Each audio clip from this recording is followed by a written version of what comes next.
So my name is Vivian Kerr, and I'm at the festival with a narrative feature, my first feature called Scrap. So you are the director, writer, and you're starring it. So Yes. You're doing all three. Yes.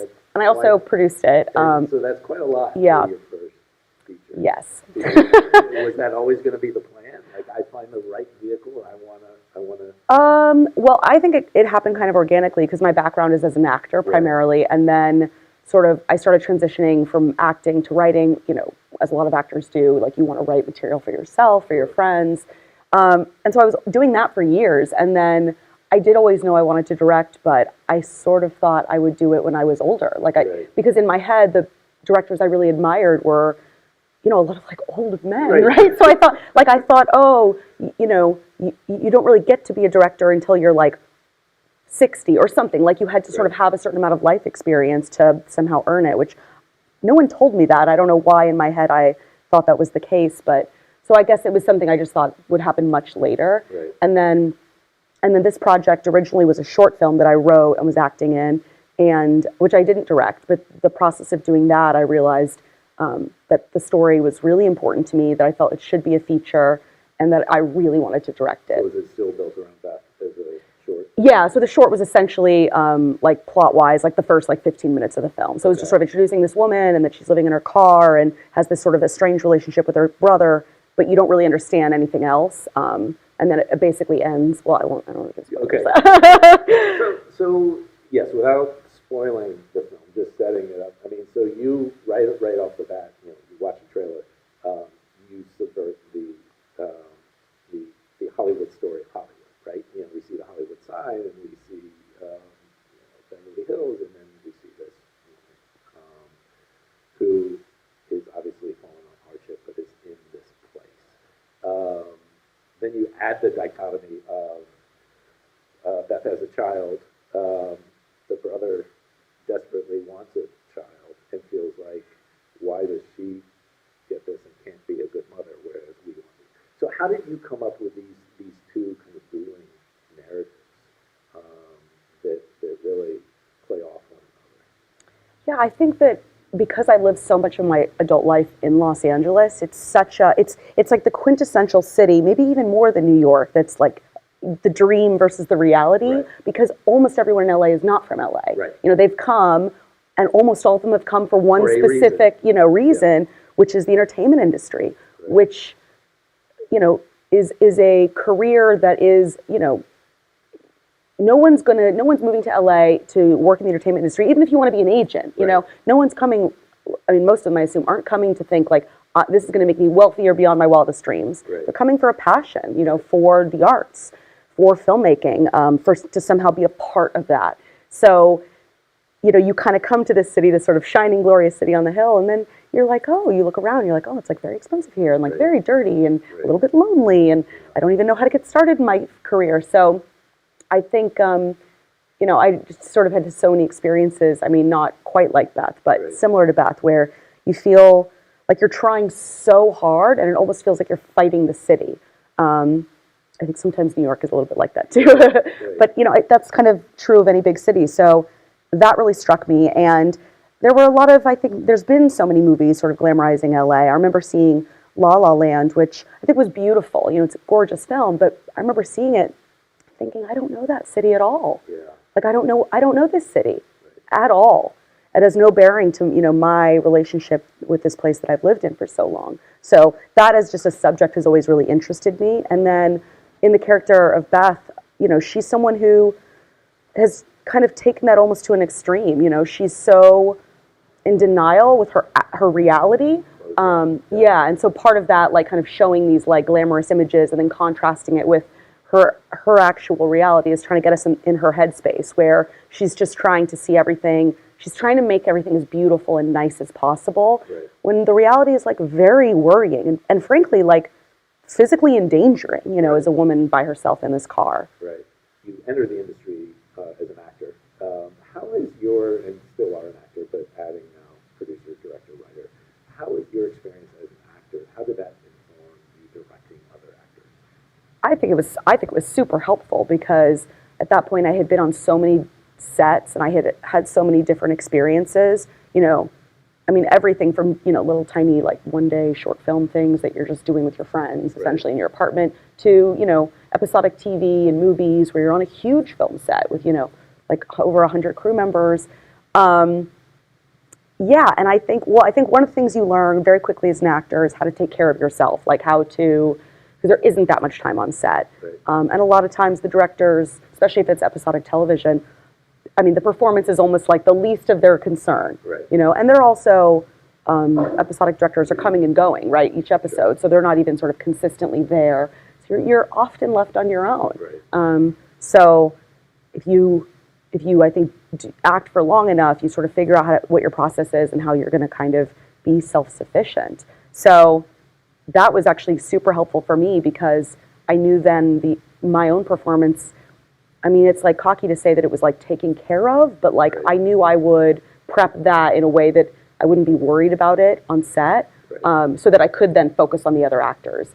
And I really enjoyed it. There was something that I had never really experienced before, which was being in a scene with another actor and kind of having my brain bifurcated in a way where there's part of me that's acting. Are you full on acting, or are you acting and directing at the same time? I think it changes. I found that and maybe as I continue to act and direct, like it'll change even more. And a lot of it I think does depend on the project and the environment and how set is and how much time you have each day.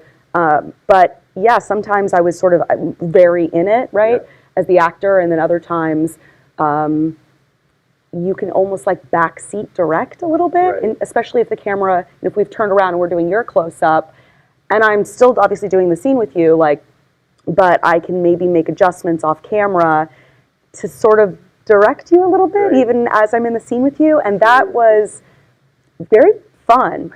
It felt very efficient too. So it's to have that. Yeah. Because you've been in the position of being the actor, but now also having this power. Yeah. In a way. I think it's very efficient. I mean, when I was a kid and I would watch, like Kenneth Branagh's Hamlet, which I loved, and I remember thinking, like, how is he doing that? Like, how could he direct this like magnum opus and then also be playing Hamlet,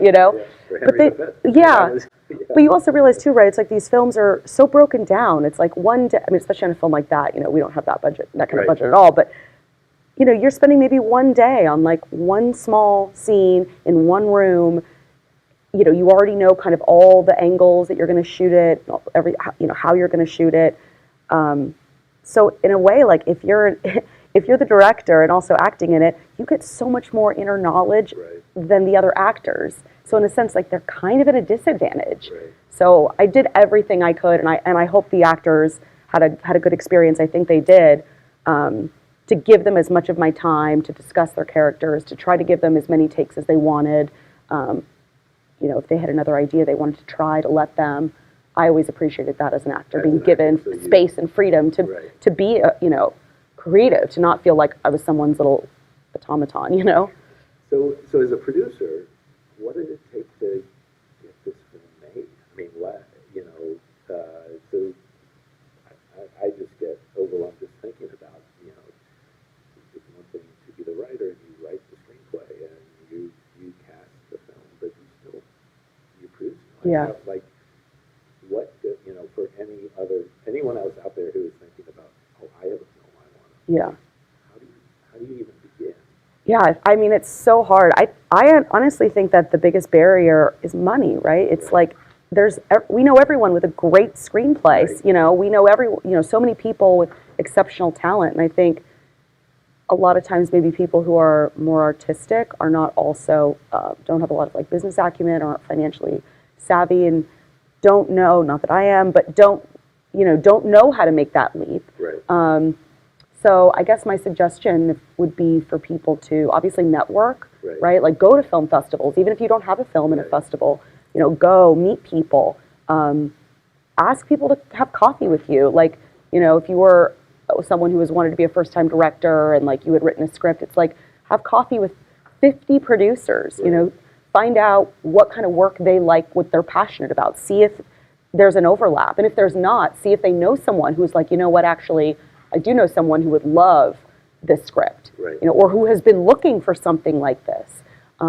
Because I think in independent film, it does come down to relationships and friendships that happen organically over a period of time. And who really resonates with the material. Yeah, and I think you have to kind of be bold, right? Right. Because it does take, even sending an email to someone like, Right. hi, will you have coffee with me, you know? Right. It's like when you're little on the playground and you go up to another little kid and you're like, you want to play? wanna do this. You want to Yeah. share snacks, right? We kind of have to have, yeah, it's vulnerable. It's awkward, right? Like, and a lot of, again, artists are a little more introverted, a little more shy. So for me, it was a lot like pushing it forward, like getting out of my own comfort zone a little bit to approach people who could help me. Were there any moments in this process, whether it was raising money for the film or shooting, where there were an obstacle that just, we talked earlier about obstacles for documentary filmmakers in real life, but were there any other obstacles here that popped up that you're like, oh, I didn't anticipate this? Like every day, like, I mean, every single day, every single day. Yeah. I mean, I think that's just any independent film. I mean, I think any feature film that's narrative that is being made for less than $1 million, unless it's two people in one room, Right. it's incredibly difficult. I used to look at people who were able to do multiple films like that, and then you would see them sort of a few years later go on to be doing like a huge Marvel film. Right. I used to think like, oh, how could they do that? Like, what a huge leap. But then you realize, like, if you can survive, like, making several independent films, Right. for, like, no money, shoestring budget, where you're sort of fighting to make your day, fighting not to lose the location, fighting against everything sort of seems to be, working at odds to you, then you can absolutely go do a huge studio film because you're incredibly well taken care of by, Right. Teams upon teams. The teams have teams, Right. So yeah, I mean, specifically, I can't think of any one thing, but it was just, yeah, every single day it was a new challenge. And for Scrap, we had so many locations. Right. So other than the main location, which was the character, my brother's character in the film, Right. Ben's house, there I think we shot like something like 8 or 9 days. Other than that, essentially every day we were somewhere else, somewhere new, So we had to just be so quick on our feet, and I have to give it up to the crew. Like they moved, like they hustled, and I could not obviously have made the film without them. What is the reaction been, especially in LA? I'm curious about the reaction of people who recognize that side. Yeah, I think the reaction has been really gratifying, but also it hasn't seemed to matter. Like now I'm at the point where I've been taking the film to like these great regional festivals and like seeing.